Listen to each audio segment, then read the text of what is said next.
Well, welcome to this edition of the 700 Club. President Obama, right after his election, smiled at somebody and said, elections have consequences. Huh. Guess what? This time they lost, and Donald Trump won, and the Republicans have taken control of Congress, and they're not wasting any time. And the Congress has already begun to move an agenda to repeal Obamacare, which has been hated by so many people. Wendy, good to see you. Happy New Year. Yes, here we are, 2017. You were in St. Lucia. Tell me about St. Lucia. St. Lucia is way down there in the Caribbean. It's close to South America. It's actually right below Martinique. I don't think I'd been that far down in the Caribbean before. Is it French influence, British influence, or a combination? Well, it's a combination. They speak Creole there, and I learned how to say "sao fe," which means "how are you" in Creole. Oh, sao fe. Yeah, so that was a lot of fun. Yeah. But they were owned by the British 7 times, by the French 7 times, if I got it right, and now they're independent. And it's just a beautiful island. The people are lovely. And, yeah, I got a little bit of sun and got to hike. They have great mountains in St. Lucia. Well, the Pitons. They're called the Pitons. So. The Pitons. Well, the Caribbean is beautiful. Anyhow, back to the Republicans. Back to our lead story today, as you were saying. Yes, the Republicans are also taking action on other important issues, including a measure to recognize Jerusalem as the capital of Israel. Mark Martin has that story. So help you. After being sworn into office, it's time for the 115th Congress, led by Republicans, to get down to business. And at the top of their list, repealing Obamacare, one of President-elect Trump's key campaign promises. Vice President-elect Mike Pence will meet with the House GOP to discuss Obamacare. We'll focus on repealing and replacing Obamacare. We'll look forward to legislation that will give us the tools to roll back the avalanche of red tape and regulation that have been stifling American jobs and growth. Even so, Democrats plan to put up a fight, and President Obama heads to Capitol Hill today to talk with congressional Democrats about protecting Obamacare. But Senate Republicans moved quickly Tuesday to get things started by introducing a budget resolution that will allow them to repeal Obamacare by a simple majority vote, something that Democrats cannot stop. The Senate will also be involved in another major action by the incoming president, voting on his choice for a Supreme Court justice to replace the late Antonin Scalia. Politico reports that the president-elect is closer to picking a nominee, narrowing down his list to around 6 finalists. When he takes office, Trump's goal is to make that appointment one of the first things he does, according to several members of the transition team. Meanwhile, the House GOP got off to a shaky start Tuesday, facing a backlash over a move to restructure the Office of Congressional Ethics. Among those pushing back, Trump, who tweeted against the move.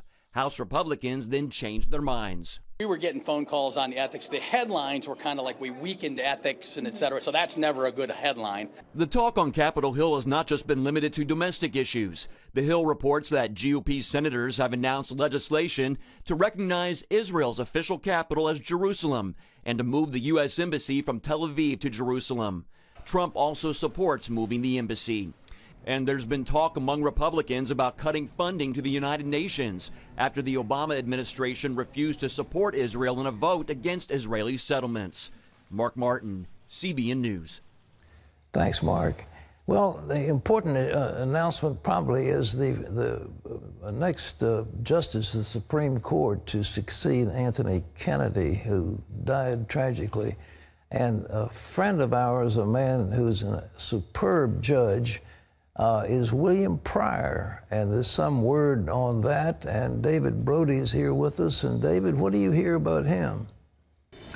Well, Pat, it looks like Trump has narrowed his list down to about 6 or so, half dozen. William Pryor on that list from Alabama, young guy, early 50s, and he very well could be the pick. As a matter of fact, I went on Twitter the other day, and in 140 characters or less, it was a prediction of mine saying that I believe that William Pryor, Bill Pryor as he's known, could very well be the next Supreme Court nominee coming this way. Why is that? He is very close with Jeff Sessions, first of all, which is a big deal. Obviously, Jeff Sessions nominated for Attorney General, and Jeff Sessions has the ear of the president-elect, and so that's a big deal. And plus, Bill Pryor, a social conservative, and I have to tell you, Pat, what we've seen from this president-elect so far is that he likes to nominate socially conservative cabinet members, and he has been doing a lot of outreach towards evangelicals. It would not surprise me to see Bill Pryor in that position, and it'll happen quickly. It'll happen within the first few weeks of this presidency. Well, Bill Pryor is a superb judge. He's a wonderful man. He's been here to Regent University. He's a good friend of the ACLJ. And, of course, as you said, Sessions is the man from Alabama. So they'll work together. Well, look, I'm sure the Democrats are sitting up late and burning the midnight oil and so forth to derail Trump. Is there anything they can do to stop the Republicans, do you think?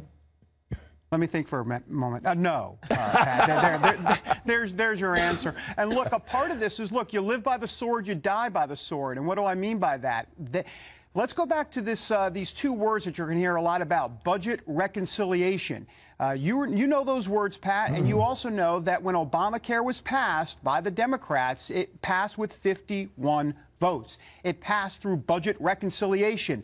And so that means that they didn't need 60 votes in the Senate to do anything, and that's exactly what's going to happen this time around on Obamacare.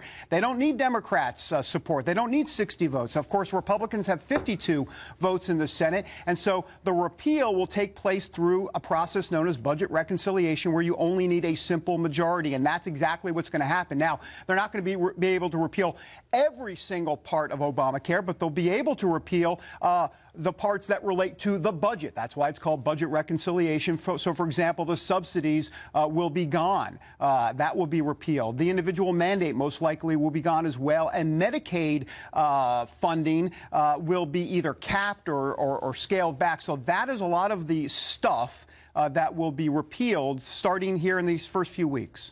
Well, what they really need to do, they're looking at the idea of portability, that people can take their health care across state lines, and that the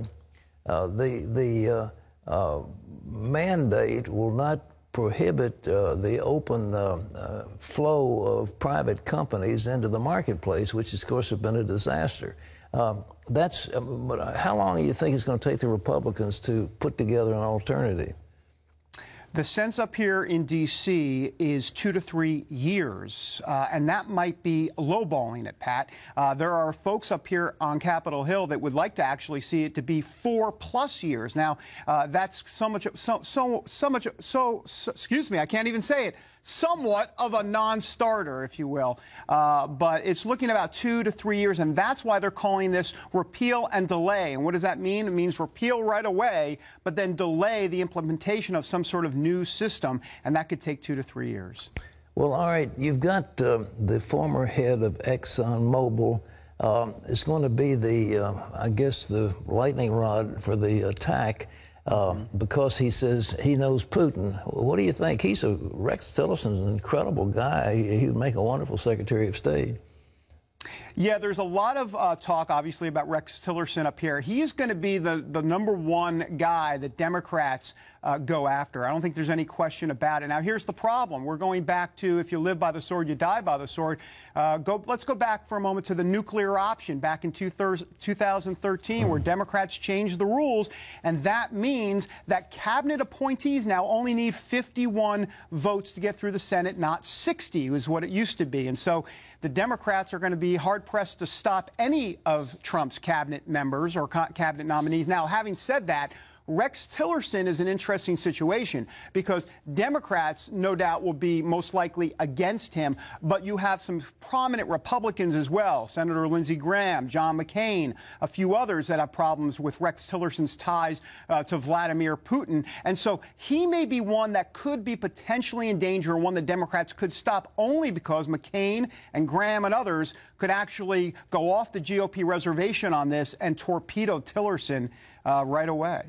Well, it's going to be an interesting fight, and I'm sure the Donald is going to lay it on the line. It's amazing. He just tweeted in the House backed off that ethics bill they'd put through. That was an extraordinary thing that's happening. But anyhow, we'll follow it. I know our time's running out for this segment, but thank you so much. I think it's going to be a great year. Yeah, I think so, Pat. And I think what we're going to see, by the way, I should mention something very important with Donald Trump. Everybody talks about 100 days. Yes, blah, blah, blah, 100 days. But the reality is with Trump, he's a no-nonsense guy from New York, a businessman who wants to get things done. And so get ready. He's not going to have time for soliloquies and speeches and negotiating all of this time. He's going to say, look, enough of the talk. Let's get down to brass tacks and some action. And you're going to see a lot of things speed up in this administration. Well, we're hungry for that, David. Thank you, brother. Talk to you soon. Another major issue the Trump administration will face, the persecution of Christians around the world. John Jessup has that. And Pat, some of that persecution of Christians and other religious minorities is taking place in countries that are considered America's allies, like Turkey. Jennifer Wishon brings us that story. In Turkey, American pastor Andrew Brunson sits in prison, facing trumped-up charges of terrorism. He's a Christian who lives and preaches in Turkey, and experts say that's enough to put him at risk. So today, I would argue that Turkey, particularly Turkey's Christians and Jews, are going through a very difficult period. Dr. Aykan Ademir is a Muslim Turk who's dedicated his career to helping Christians, Jews, and other religious minorities gain full religious freedom in his country. It was his core mission as a member of Turkey's parliament, but he faced roadblocks.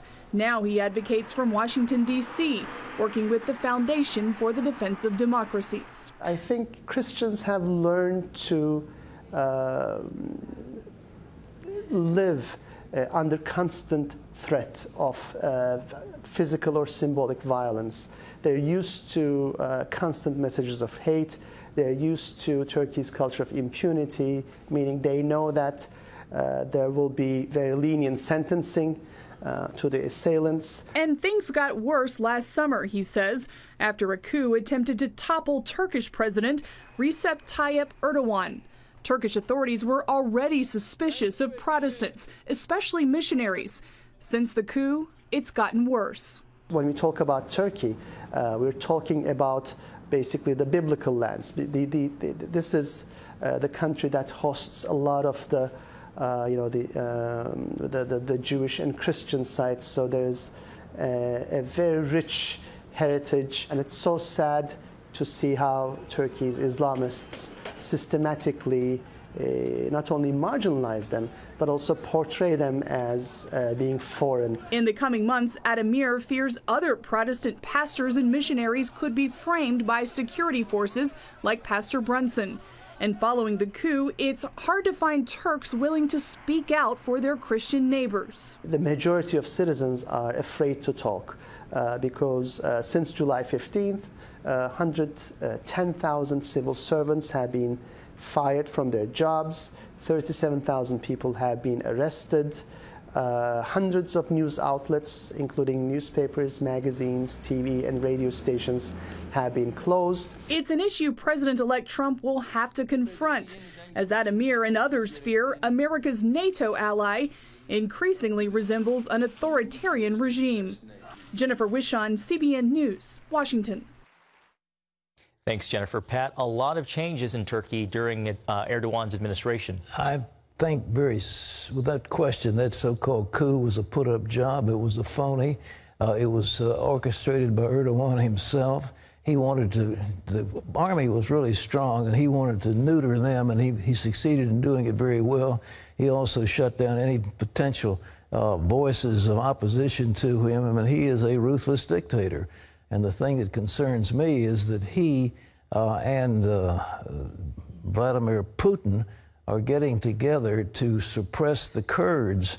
And I am a fan of those Kurds. They're wonderful people, and they do a terrific job. And the quid pro quo for his help in getting after ISIS is to restrict the Kurds.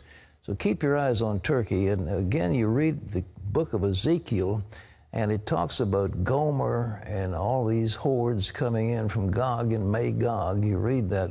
Where is that? That's all Turkey. I mean, Gomer is Turkey.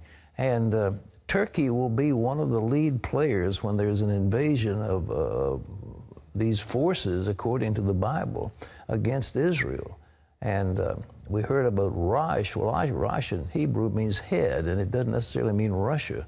But Gomer and these others in these other places, Gog and Magog and so forth, it mostly centered in Turkey. And you look at the churches of Asia that were written about in the book of Revelation, all of them in Turkey. So Turkey's a key place and in biblical prophecy, so keep your eyes on that. Well, there's something we've been putting our eyes on, and I'm sure Wendy knows all about it. Diet drinks have got substances that do not assimilate into your body, and they make you fat. That is one thing I have never liked, been a fan of, and I don't do. Well, that's why you're so healthy. I mean, this is a perfect example. But, folks, they're not good for you. Diet Pepsi, diet this, that, and the other. No way. And the stuff they put in them does not assimilate and metabolize into your body. All right, John, tell us about the latest findings. Well, Pat, as you were saying, turns out diet sodas aren't healthy for you after all, and may even have the reverse effect, causing weight gain. That's the finding from researchers at Britain's Imperial College using studies dating back 30 years. The London Telegraph reports the review found no evidence that diet sodas prevent weight gain, and even though the drinks don't have sugar, they can trigger some sweet receptors in the brain, which can lead to craving more food. Not everyone agrees, but some experts say it's important not only to cut calories, but to eat healthy as well. Pat, back to you. All right, they've said it, we've said it, everybody says it. The culprit, in my opinion, is this corn syrup, you know, that's in everything. High fructose corn syrup. We've got it into everything, everything. I've gotten to the point now where I'm a label checker. Are you a label checker? Absolutely. And, you know, like even certain jellies and jams, you look, oh, that looks so good. High fructose corn syrup. Well, I'm not going to buy it. I'm not going to buy it. Not going to buy it. Well, you look at barbecue sauce, for example, you cannot imagine how much salt is in it and how much sugar is in it. It's unreal. I know. So the idea is you get you going and they hook you on these things. And, of course, the beer industry used to have what they call salt snacks. And the beer companies brought the Eagle brands of snack foods that had salted peanuts and salted pretzels and all that. So you ate those things, and what did it do? It made you thirsty. It made you want to drink more beer. I mean, it's you know, you can't blame these guys. They're trying to make a buck, and that's how they do it. But boy, oh boy, they've got you hooked. And we've got this huge weight problem in America. The amount of obesity is just appalling. But, you know, the consumers, we can really dictate what they do because you're seeing the changes. You see these commercials now where the soup companies or the yogurt companies come out and say, oh, we're now, you know, no preservatives. I'm like, well, you should have been like that already. You know, but it makes me kind of mad. This program, I held up cans of Camel soup and I read the label. It had MSG in it. Yeah. And Progresso picked up on it, and they said, we don't have MSG, and look at that, and boy, I mean, and just they watch. And it helps if you're a label reader like me. If you see the no MSG, no preservatives, no high fructose corn syrup, then. Excitotoxins.